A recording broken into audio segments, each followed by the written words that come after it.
네, 안녕하세요. 푸르미 아빠 최이수입니다. 오늘은 아이 마음속으로 10번째 강연입니다. 제가 그동안 중국에서 거의 한 달 가까이 있느라고 유튜브를 잡지 못했습니다. 앞으로는 조금 더 부지런히 잡아서 올리겠습니다. 자, 10번째 강연, 정체성에 도움이 되는 분노에 대한 강연입니다. 분노와 화에 대한 구별이 잘 나와 있습니다. 화라는 감정은 나의 경계를 지키는 감정입니다. 그리고 내 욕구가 충족됐는지 안 됐는지를 알려주는 감정이라 화라는 감정은 건강한 감정입니다. 그런데 화가 1분 이상 넘어가면 그건 화라고 하지 않고 분노라고 표현합니다. 분노는 무근하죠. 이건 어린 시절에 감정이 해결되지 않았기 때문에 그동안 무의식에 쌓여 있기 때문에 무의식에 있기 때문에 있는지도 모릅니다. 이 분노는 사회가 좀 경계를 합니다. 왜냐하면 분노의 에너지가 크기 때문에 언제든지 남을 공격할 수 있기 때문에 그래서 경계를 하는 거죠. 화라는 감정은 나의 경계를 지킨다 그랬습니다.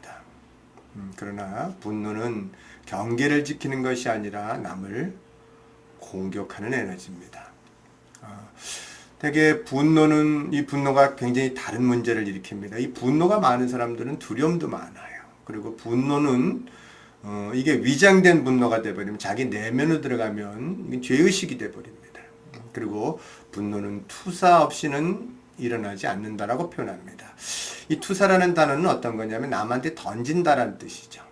어린 시절에 맥락이 없는 상태에서 이 쌓여있던 분노가 쌓이면 더 이상 감당할 수 없으면 다른 사람한테 던지게 됩니다. 그래서 분노의 근원을 너 때문에 내가 이렇게 분노해. 이런 표현을 쓰지요. 너 때문이라는 거. 무슨 얘기냐면 감정을 선택할 수 있는 힘이 자신에게는 없다라고 믿고 있는 거죠. 그래서 분노가 있다면 반드시 거기에는 투사가 있는 겁니다.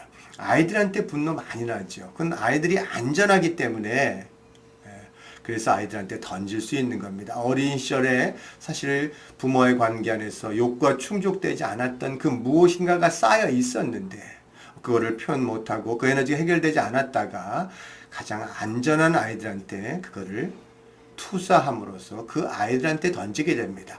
그래서 우리가 알 수 있는 게 내가 이게 이상하다. 화가 왜 이렇게 분노가 이렇게 과도하게 나오는가. 아이를 키우면서 그러면서 우리 안에 무엇이 있는지를 찾아갈 수 있는 그런 계기를 만들어내게 되고 그럼으로써 우리 분노를 해결함으로써 우리는 분노가 사라지면 또한 사랑으로 가기 때문에 성장할 수 있는 기회를 아이들이 주게 되어 있습니다. 자, 뭐라고 표현했냐면요. 분노는 욕구 불만에 대한 자연스럽고 건전한 방법이다. 조금 더 번역을 할 때 화는 욕구 불만에 대한 자연스럽고 건전한 반응이다. 이렇게 표현하면 좀 더 정확했을 겁니다. 자, 아이들이 착하다는 단어를 씁니다. 착하다라는 거. 물론 그 아이들이 분노가 없는 상태에서 또 그것이 이해가 돼서 예를 들어서 부모가 이거 하지 마라 그럴 때 네 알았습니다. 이렇게 그것이 합리적이고 맞아서 배려받아서 이해가 돼서 그렇게 하는 아이들이 있습니다. 그런 아이들을 얘기하는 게 아닙니다. 부모가 분노가 있기 때문에 화를 표현하는 게 허용되지 않아서 착한 아이가 돼서 말을 잘 듣는 아이가 됐다면 그때는 그것은 문제가 된다라고 이렇게 표현한 겁니다. 그런 아이는 다른 사람들이 자기 인생을 좌우하도록 내버려 두게 되고 무슨 결정을 내리려면 주위 사람들이나 친구들의 의견이 반드시 필요할 것이다. 아이가 아이스크림을 먹고 싶다고 떼를 쓰고 고래고래 소리를 지를 때는 자기가 하고 싶은 것을 주장하는 것이다. 이것은 매우 중요한 일이다. 자기가 어떤 욕구가 있는지를 표현하는 거, 이건 중요하다는 뜻입니다. 자, 아이는 자신의 존재와 권리를 계속 주장한다. 이때 부모가 거부한다면 그거는 상대방의 문제다. 부모의 문제라는 거죠. 아이는 어쨌든 자기가 원하는 걸 요구할 권리가 있다는 걸 안다. 아이가 항상 자기 욕구가 충족되길 바라는 것은 아니다. 다 충족되지 않는다는 건 압니다. 그러나 자기는 그런 것을 표현할 그런 권리가 있다라는 거죠. 그저 그런 마음을 누가 인정하고 들어주길 바라는 것이다. 만일 부모가 인정하고 들어주고 공감해주면 아이들은 더 이상 분노가 남아있지 않아요. 자, 화를 내는 건 상대방을 밀어내려는 것이라고 해석할 때가 많다. 그러나 분노를 쓰는 경우에는 그럴지 모르지만 화는 오히려 반대다. 화는 상대방에게 균형을 되찾자는 욕구이자 그것을 요구하는 것이다. 화가 절대 나쁜 것이 아니란 뜻입니다. 화를 표현하는 게 당연하다는 뜻입니다. 자, 또한 화는 어떤 기능을 가지고 있는가? 그것은 수용의 한 단계다 이렇게 표현합니다. 수용, 받아들인다는 거죠. 수용이라는 것은 상실을 애도하고 떠나보내서 받아들일 때 거쳐가는 그런 과정들이 있다는데 그 중에 화는 그 수용의 한 과정이라는 표현을 썼습니다. 제가 인생 수업에서 상실이 일어났을 때 그것을 받아들이는 과정을 거쳐서 놓게 됨으로써 거기서 나올 수 있다라는 표현을 썼습니다. 상실. 예를 들어서 이런 거죠. 우리 부모가 나를 질투할 수 있겠는가? 질투합니다. 근데 아이들은 그렇게 생각하지 않아요. 그래서 항상 부정합니다. 우리 부모가 나한테 어떻게 상처를 주겠어? 날 다 사랑해서 준 거지. 이렇게 부정을 해버립니다. 근데 부정을 하고 있는 한 계속 우상화를 가지고 있고 거기서 나올 방법이 없습니다. 그럴 때 어느 순간에 내가 어린 시절에 부모의 말과 행동에 의해서 이렇게 상처를 받았겠구나 라는 것을 인정하는 거. 이것을 뭐라고 표현하냐면 그 부정한 것들을 이제는 그만두고 인정을 해야만 상실이 시작됩니다. 그렇게 되면 뭐가 되냐면 상처받은 것에 대한 부분에 화가 납니다. 화가 굉장히 화가 많이 나고 그 다음에 어떤 과정을 거치냐면 혹시 내가 뭔가 잘못해서 그런 게 아닌가 이렇게 타협, 죄책감에서 타협하는 이런 과정, 이것도 사실은 화에 해당되는 겁니다. 그리고 굉장히 슬퍼서 많이 울게 되고 울음이 끝나고 난 다음에 그것을 받아들이고 떠나보내게 되는 그러면 더 이상 과거에 관한 상처가 나한테 영향을 미치지 않게 되는 이 상실의 과정을 거쳐서 우리는 치유되고 회복된다는 표현을 썼습니다. 근데 그 중에 화가 상실의 한 과정이라는 거죠. 자, 아이가 요구하기 전에 그것을 충족시켜주면 한편으로는 아이가 욕구를 느끼지 못하게 되며 다른 한편으로는 건전한 방식으로 욕구 불만을 학습하지 못하게 된다. 그렇다고 무조건 다 들어주지 말라는 말은 아닙니다. 부모가 몰라서 아이들은 욕구 불만을 가질 수 있다는 뜻입니다. 그럼으로써 자기가 욕구가 뭔지를 알게 되는 거죠. 무조건 먼저 다 들어주는 것이 좋은 건 아니란 뜻이죠. 자, 지나치게 배려하느라 아이의 아주 사소한 욕구까지 미리 대비하는 어머님은 아버지보다는 어머니가 그런 함정에 더 잘 빠진다. 아이의 정체감이 구축되는 것을 어렵게 할 수 있다. 적당한 선의 욕구 불만은 건설적이다. 인생의 문제는 다 해결해 줄 수 있는 게 아닙니다. 아이가 그것을 감당할 수 있을 그 힘을 길러주는 거죠. 세상에 나갔을 때 모든 걸 다 대비해서 해줄 수는 있는 건 아닙니다. 다만 그런 것들에 관한 충분히 그것을 대처할 수 있는 힘을 길러주면 되는 거죠. 푸르미가 그런 얘기를 한 적이 있습니다. 세상에 나갈 때 깎이게 된다. 안 깎일 수는 없다.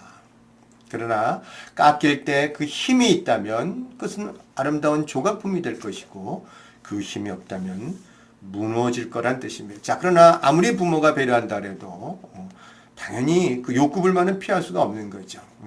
그 욕구 불만이 아이에게 유익하게 쓰이려면 아이의 감정, 특히 아이의 화를 들어주어야 한다. 이런. 자, 여기에서 또 어떤 것에 대한 이론적 근거가 나오냐면 3초 이내 달려가야 하는 이유에 대한 이론적 근거가 나옵니다. 자, 갓난아기는 엄마에게 전적으로 의존한다. 엄마가 없으면 살아갈 수가 없다. 그런데 엄마가 빨리 몇 분 동안이나 달려오지 않으면 분노가 화를 대신한다. 이건 분노가 화를 대신할 뿐만 아니라 두려움이 화를 대신한다. 그것은 버림받았다는 두려움, 관계 단절에 대한 두려움이다. 갓난아기에게 시간은 존재하지 않는다. 아이는 순간순간을 살기 때문에 아이에게는 5분도 영원히 길다. 그리고 엄마가 오지 못하는 이유를 머릿속에 떠올릴 능력이 아직 없다. 시간이 어느 정도 흘렀는지 아무도 나타나지 않으면 아기는 포기한다. 그 시간은 아기 경험과 관계가 있다. 아기는 입을 다물고 몸을 웅크린다. 아기의 몸은 마치 내겐 그럴 자격이 없어. 나는 중요한 사람이 아니야. 거기에서 더 나아가 난 나쁜 아이라는 말을 하는 것 같다. 왜냐하면 엄마가 자기를 돌봐주지 않는 이유를 찾아야 하기 때문이다. 아이들은 자기중심적이라 부모가 왜 안 오는 이유를 항상 자기 안에서 찾게 되어 있습니다. 내가 나쁜 사람이라, 내가 죄인이라 이렇게 찾게 된다는 거죠. 자, 아기는 아직 의식적인 추론을 하지 못하므로 그 과정은 무의식에서 일어나는데 자주 반복되면 그러한 믿음이 평생 지워지지 않을 수도 있다. 그러므로 아기가 혼자 울게 내버려 두는 것은 아기를 공포로 몰아넣는 것과 같다. 우리는 이 어느 순간에 여기에 고정됐던 순간, 엄마를 기다리다가 지쳐서 잠든 순간이 우리의 내면 아이는 있습니다. 그 아이는 그 죽을 것 같은 두려움을 견딜 수 없기 때문에 자신도 모르게 그것을 방어 기제를 가져서 그 상태에 머물러 있어요. 그래서 평생을 엄마를 그리워하면서 엄마를 찾게 돼 있습니다. 우리 마음속 안에는 어린 아이의 그 기다림 속에 그냥 머물고 있는 그런 모습들이 있다라는 거죠. 그래서 아이를 키울 때 특히 어린아이면 어린아이일수록 섬세하게 그래서 엄마를 믿을 수 있게 함으로써 세상을 믿을 수 있다라는 그런 메시지를 줘야 된다라는 거죠. 저는 이런 경우 굉장히 많이 봤습니다. 특히 중국에 가면은요, 이 타가소라는 이 단어. 아이들 거기서 뭘 하겠습니까? 갇혀서, 그죠? 그냥 사육되는 그런 과정을 거쳤을 때 그 아이들은 감정이 완전히 멈춰버리게 되는. 이성으로만 생각합니다. 생각 가지고만 판단을 내리고, 생각까지만 가지고 선택을 하는데, 여러분 생각이라는 게 그렇게 섬세하게 방향을 정해줄 수는 없는 거예요. 감정이 그 길을 안내 안 해주면은, 정말 그 논리적으로는 맞은데 전체적으로는 맞지 않는 그 길을 가는 경우를 굉장히 많이 봤습니다. 그래서 3초 안에 가서 달래줘라, 공감해줘라, 화를 내게끔 표현하도록 해줘라, 울게 해줘라. 그런 엄마가 옆에서 지켜봐주고 함께하고 있고, 그리고 네가 위로를 필요할 때는 언제든지 엄마가 옆에 있으니까 엄마한테 와서 엄마가 안아줄게.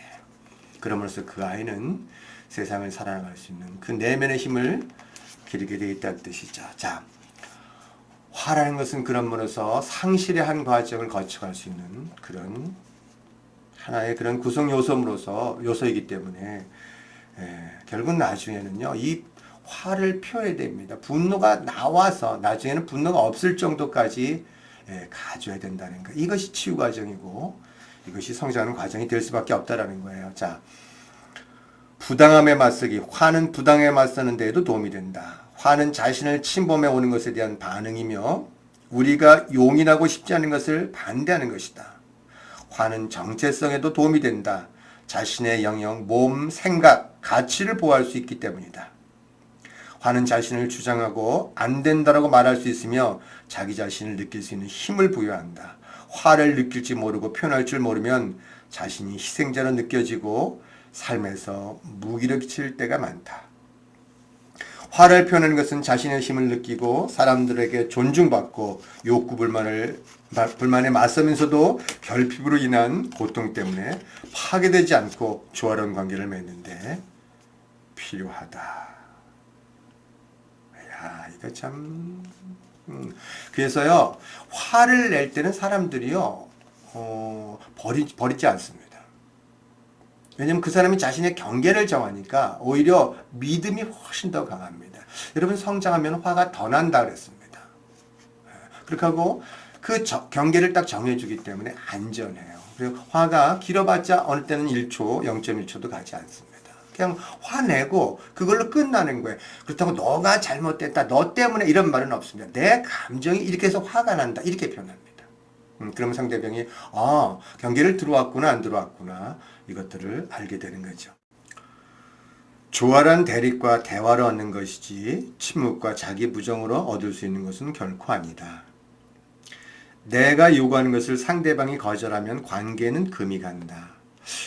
사실은 이 관계에 금이 갈까봐 두려워서 그래서 사실 화를 표현하지 못합니다. 그러나 화는 그렇게 되지 않는다 그랬습니다. 나는 화를 내서 내가 요구했던 것이 얼마나 중요한 일이었는지를 상대방에게 깨닫게 한다. 결국 화를 내는 목적은 관계 회복이다. 그러므로 관계를 깨지 말자. 관계를 유지하고 집중하고 배려하고 존중하자. 이 얘기는요, 화를 못 내면 화가 쌓여서 나중에는 뭐가 되냐면요, 이렇게 좋은 사람이 되죠 하자 하면서 분노했다가 한 번에 공격이 탁 들어가 버립니다. 이럴 때 관계가 깨지지 자신의 경계를 정할 때 관계가 깨지지는 않는다는 뜻입니다. 자, 사람들은 대부분 화와 분노를 가장 많이 혼동한다. 자, 분노는 파괴적인 반면 화는 건설적이다. 화라는 단어는 생명을 사랑하는 경계, 즉 생명을 보호하는 경계의 재현을 뜻한다. 화는 타인과의 관계에서 자기 주장이다. 넘지 말아야 할 경계에 선을 긋는 것이고 고통을 거부하는 것이다. 그런데 화를 조절하지 못하면 분노로 변할 수 있다. 분노는 화와 매우 다르며 대척점에 있다고까지 말할 수 있다. 화는 자기 자신과 자신의 욕구에 대해서 말하는 반면 분노는 타인에 대해 말하며 타인을 비난하고 상처를 주며 파괴를 한다. 이것은 사실 자기 안에 있는 분노가 너무 크기 때문에 자신의 불안한 이 분노가 있으면은요, 이거를 누르느라고 너무너무 에너지가 많이 들어갑니다. 그래서 이 불안합니다. 이 마음이 되게 불안한데 이 불안한 탓을 타인에게 뒤집어 씌우는 것이 이것이 분노입니다. 이렇듯 분노는 화가 억압되어 나타나는 결과이다. 분노는 강한 감정을 자기 안에 담지 못한다는 것을 보여주며 무기력뿐만 아니라 두려움이 쌓여서 나타나는 결과이다. 분노는 언제나 어떤 욕구의 표현이지만 그 욕구를 드러내기보다는 오히려 감춘다. 분노 뒤에는요, 사실은 뭐가 있냐면 자신이 이 기본적인 욕구를 가지고 있습니다. 예를 들어서요, 아버지를 너무 미워한다. 막 아버지에 대한 분노를 표현하는 사람들은요, 그 욕구 뒤에는 뭐가 있냐면 아버지를 사랑하고 싶은 그 사랑에 대한 욕구가 있습니다. 그런데 분노를 강하게 표현하지 자기 안에는 근본적인 욕구를 표현하지는 않는다라는 뜻입니다. 그래서 분노 뒤에는 반드시 뭐가 있냐면 그 뒤에 숨겨진 메시지가 있다라는 거예요. 분노는 메시지를 전하는 마지막 시도이다. 우리가 다른 아이를 때린다, 폭력적이다 이렇게 표현할 때는 사실 그 안에 깊이 들어가면요, 뭐에 대한 요청이냐면 자신을 좀 사랑해줘, 자신을 좀 함께 해줘, 나와 함께 연결을 좀 했으면 좋겠어요 라는 이런 사랑에 대한 깊은 요청이 있다는 뜻입니다. 근데 우리는 그렇지 않잖아요. 분노는 바로 사람들을 정의해버립니다. 저 사람은 상대할 사람이 아니야 이렇게 보지 그 뒤에 얼마나 가녀린 그렇게 그 연결을 기다리고 있는 그런 가늘린 아이가 있다는 것에 대해서는 알지 못한다는 거죠. 자, 그러나 그 메시지가 분노로 나오는 에너지의 메시지가 너무 크기 때문에 그리고 워낙 감춰져 있기 때문에 그걸 이해하는 사람은 드물다. 자, 폭력을 사용한 고등학생이나 젊은 불량배는 모두 주의를 끌어 자기가 겪는 고통을 알리고 싶어한다. 이런 뜻인 거예요. 모릅니다. 의식에서는 전혀 몰라요. 그러나 그 뒤에는 그 어린아이 때 받았던 고통에 관한 굉장히 깊은 고통이 있습니다. 나 좀 이것 좀 알아주세요. 내가 이것만 알아주면 난 나올 수가 있는데, 그러나 어떤 경우도 소통이 안 되니까 가장 강한 에너지를 씀으로써 다른 사람의 주의를 자기에게 이끌려 하는 그런 마음들이 있다라는 거죠. 하지만 누가 그들의 말에 귀를 기울였는가? 투사는 가장 기본적이고 보편적인 방어수단이다. 넌 나빠. 이런 말은 아이가 욕구 불만으로 인한 어찌하는 기분을 참기 힘들다는 신호다. 그럼 자기는 아이는 견딜 수 없으니까 다른 사람들을 공격하고 다른 사람한테 투사하죠. 적절한 관심을 받고 바라는 것과 필요한 것을 존중받게 되면 그렇다고 모든 걸 다 해주라는 얘기는 아닙니다. 어느 것이 우세하느냐에 관한 부분인 거예요. 되게 이 두려움과 사랑 안에서 사랑의 힘이 원체 강하기 때문에요. 사랑에 관한 부분이 웬만하면 우세합니다. 예. 웬만큼 상처받았다 해서 다 두려움 속에 있는 건 아니란 뜻입니다. 매번 자동적으로 충족된다는 말은 아니다. 아이는 차츰 타인에게 투사할 필요를 느끼지 않게 된다는 거죠. 공감받고 사랑받은 아이들은 그래서 너 때문에 그래, 엄마 때문에 그래 이렇게 나중에 투사하지 않습니다. 결국은 자기 안에 있다는 걸 알게 되니까 그럼으로써 투사가 점점점 줄어들게 된다는 뜻인 거예요. 부모가 화가 난 아이들의 말을 잘 들어주지 못하는 건 아이들과 힘겨루기를 하기 때문이다.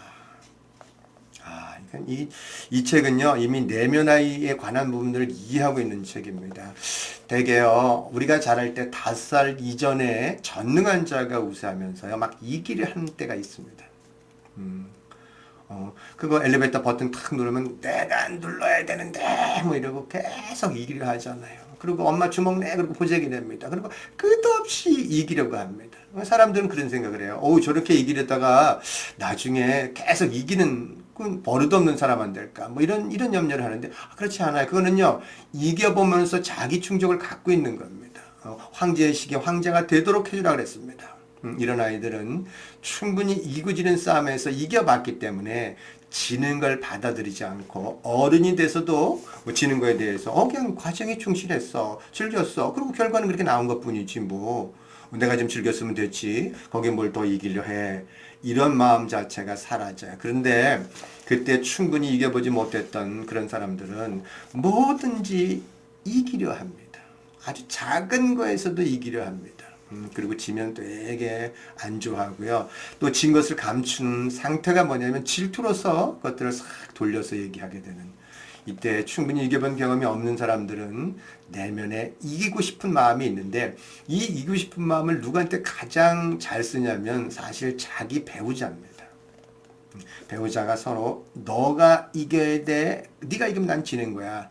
내가 이기면 넌 지는 거지. 이 싸움을 그래서 신혼집도 잡아라 마라 이렇게 들어가지 이기고 지는 싸움을 하지 않고 사랑으로서 함께 존경하고 함께 살아가는 이것에 관한 부분들은 사회가 이렇게 가르쳐주지는 않다라는 거죠. 근데요 이기고 싶은 마음 중에 가장 이게 잘 드러나는 때가 언제냐면 아이들한테 이기고 싶어해요. 특히 저본 사람들.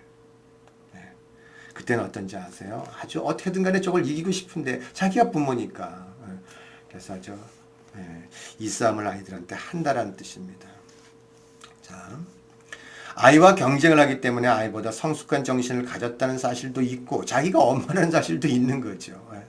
감히 누구한테 이래라 저래라야 또는 아무리 그래도 애한테 휘둘릴 수는 없지 같은 논리에 빠져든다.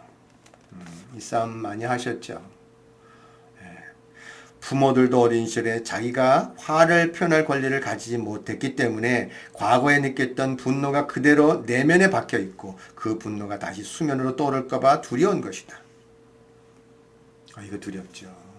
좋은 사람 되려고 노력하다가 사실은 그 정도까지 어느 정도까지 한계가 에너지가 있을 때까지는 할 수도 있습니다. 근데 어느 정도 시점을 지나고 나면 특히 벌써 5살, 6살 넘어가고 또 초등학교 들어가까지 그렇게 들어가면 이거 언젠가 폭발하게 되어 있습니다. 참아서 될 문제가 아닙니다. 내면에 무엇이 있는가를 자각하고 그 안에 해결되지 않는 분노를 해결할 때만 비로소 아이들과의 이기지는 싸움을 끝내죠. 자, 더구나 그 분노 속에는 지금 엄마의 내면에 있는 그 분노 속에는 아이였을 때 겪었던 고통, 이해받지 못했던 고통, 관심받지 못하고 사랑받지 못한 분노가 담겨 있습니다. 이게 담겨 있는 거예요. 이것이 아이의 빛이 강할 때 무시간에 깊이 있었던 이것이 튀어나오게 돼 있습니다. 그런데 아이들은 반드시 엄마 안에 있는 이 분노를 끌어내주게 돼 있어요. 그것을 해결하고 경험할 수 있는 기회를 반드시 일상생활에서 만들어주게 돼 있습니다. 왜냐하면 엄마를 사랑하기 때문에. 엄마가 더 이상 분노를 가지고 있으면 엄마가 자기 자신을 치기 때문에 사랑하는 아이들은 언젠가는 그 문제를 해결할 수 있는 그 기회를 계속 엄마한테 또 아빠한테 주게 돼 있다는 거죠. 자, 욕구 불만의 조절의 도구인 화는 무조건 억누를 것이 아니라 경험해야 하고 자기 안에서 느끼고 그것을 관통해야 한다. 더 이상 누르고 있지 말라는 뜻입니다. 이거 더 이상 분노를 이거 너무 많은 에너지를 씁니다. 이것을 겪어라. 안전하지 못했기 때문에 표현하지 못했지만 이제는 어른이 된 지금에서는 안전하니까 표현할 수 있으니까 어린아이로 내려가서 그때 느꼈던 그런 감정들을 겪어서 그것을 몸으로 관통하고 지나고 나면 분노 자체가 사라지게 됩니다. 여러분 분노가 사라지고 나면 얼마나 평안한지 아세요? 두려울 게 없습니다. 예. 내가 사랑인 사람은 외부의 두려움이 없는 거예요. 뭘 두려워합니까? 바로 그 순간을 살아가고 있기 때문에.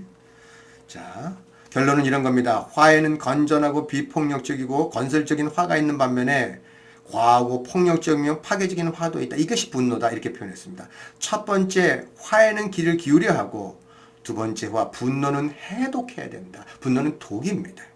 그리고 그 모두를 존중해야 한다. 모두가 욕구의 표현이기 때문이다. 분노를 하지 말라고 막지 않습니다. 당연히 분노할 때는요, 이걸 아는 사람들은요, 공격으로 들어가지 않는 상태에서 분노를 표현할 때는 환영하고 그것을 표현할 수 있는 기회를 주는 거죠. 그게 코칭이에요. 네. 그 코칭을 통해서 분노를 해독하고 나면은 그 평온이 오기 때문에 그렇습니다. 자, 오늘은 화와 분노에 관한 강연이었습니다. 예. 앞으로 좀 더 빨리 잡아서 강연 올리겠습니다. 예. 들어주셔서 고맙습니다.